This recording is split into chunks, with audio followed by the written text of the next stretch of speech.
નમસ્કાર મિત્રો, સ્વાગત છે તમારું આપણી આ યુટ્યુબ ચેનલમાં જેનું નામ છે ગુજરાતી જીકેની જમાવટ। ગત 4 એપ્રિલના રોજ મિત્રો સંસદનું જે બજેટ સત્ર છે બંને સદનો લોકસભા અને રાજ્યસભામાં પૂર્ણ થયું હતું।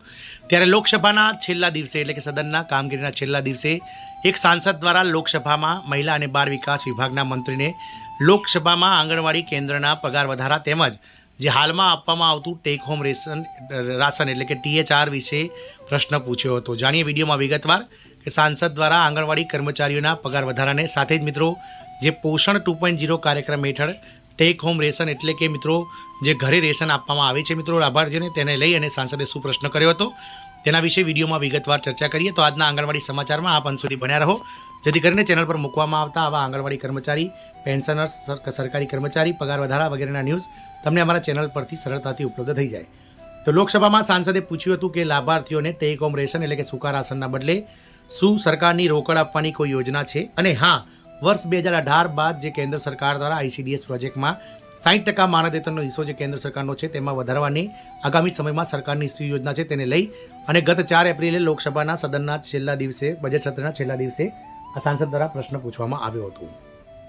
તો લોકસભામાં તમિલનાડુના સાંસદ શ્રી ઈશ્વર સ્વામી કે એ મહિલા અને બાળ વિકાસ મંત્રાલયને પૂછ્યું કે શું ICDS હેઠળ બાળકોને આપવામાં આવતા ટેક હોમ રેશન એટલે કે સૂકા રાશનના બદલામાં લાભાર્થીઓને રોકડ આપવાની કોઈ યોજના છે? જો હા તો તેની વિગતો શું છે અને જો ના તો તેના કારણો શું હોઈ શકે? તદુપરાંત તમિલનાડુના સાંસદ શ્રી ઈશ્વર સ્વામી કે એ પૂછ્યું હતું કે વર્ષ 2018 બાદ કેન્દ્ર સરકાર દ્વારા ICDS પ્રોજેક્ટમાં જે પોતાનો હિસ્સો 60% છે તેમાં કોઈપણ જાતનો વધારો 7 વર્ષથી ન કરવામાં આવ્યો હોવાથી શું આગામી સમયમાં સરકાર આ કર્મચારીઓના પગાર વધારાને લઈ અને કોઈપણ જાતની જાહેરાત કરશે અથવા તો સરકારની શું યોજના છે આગામી સમયમાં પગાર વધારાની તેને લઈ અને સ્પષ્ટતા કરવામાં આવે।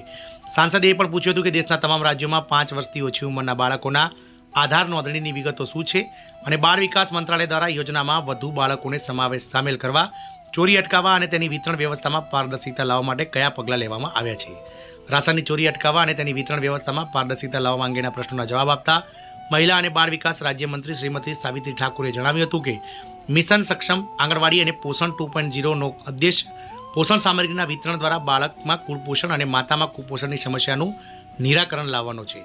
આ મિશન હેઠળ 6 મહિનાથી લઈ અને 6 વર્ષ સુધીના બાળકોને પૂરક પોષણ પૂરું પાડવામાં આવે છે। મિશન 2.0ના અમલીકરણ પર બાળ વિકાસ મંત્રાલય દ્વારા રાજ્યો સાથે વિડીયો કોન્ફરન્સ, મીટિંગ્સ અને ઓનલાઈન પોષણ ટ્રેકર સિસ્ટમ દ્વારા સતત સંપર્ક દ્વારા સતત દેખરેખ રાખવામાં આવે છે। બાળ વિકાસ મંત્રાલય દ્વારા 13 જાન્યુઆરી 2021ના રોજ તમામ રાજ્યોને આના વિશે માર્ગદર્શિકા પણ જારી કરવામાં આવી છે, જેમાં પૂરક પોષણના વિતરણમાં પારદર્શિતા, કાર્યક્ષમતા અને જવાબદારી માટે પોષણ ટ્રેકર દ્વારા ગુણવત્તા અને જવાબદારીઓ, ખરીદી પ્રક્રિયા, ડેટા મેનેજમેન્ટ અને દેખરેખ જેવા ઘણા પાસાઓનો સમાવેશ કરી શકાય છે।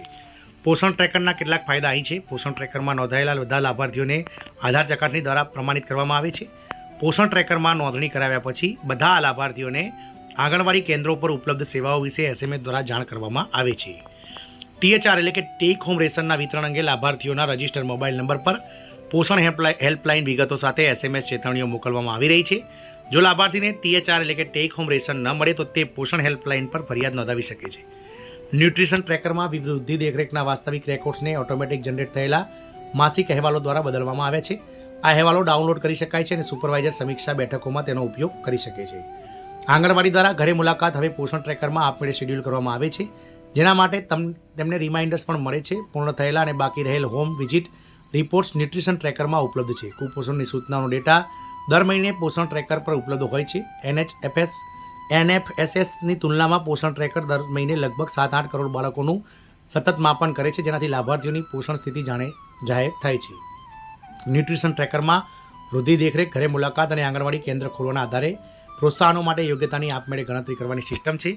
ન્યુટ્રિશન ટ્રેકરમાં ફેક્ટ સીટ નામનો એક નવો રિપોર્ટ ઉમેરવામાં આવ્યો છે। ન્યુટ્રિશન ટ્રેકર વિવિધ અહેવાલો ઉત્પન્ન કરે છે, જેમ કે વૃદ્ધિ દેખરેખ, આંગણવાડી કેન્દ્રો ખોલવાનો સમય, દરરોજ બાળકોની હાજરી, આંગણવાડી કેન્દ્રોમાં માળખાગત સુવિધાઓની વગેરેનો વિગતો।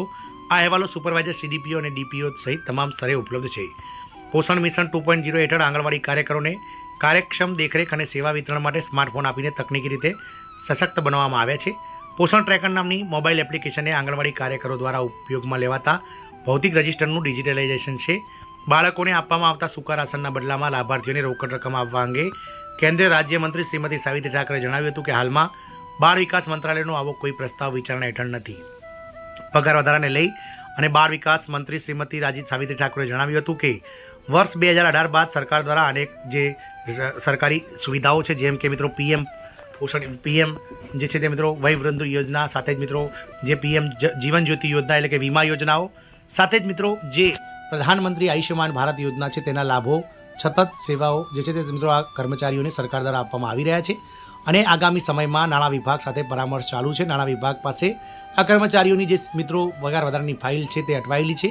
નાણાં વિભાગની પૂર્વ મંજૂરી મળ્યા બાદ સરકાર ચોક્કસથી આગામી સમયમાં આ કર્મચારીઓના પગાર વધારવા માટે કટિબદ્ધ છે, તેમ તેણે સંસદમાં જણાવ્યું હતું. આમ મિત્રો લોકસભામાં છેલ્લા દિવસે લોકસભાના સાંસદ તમિલનાડુના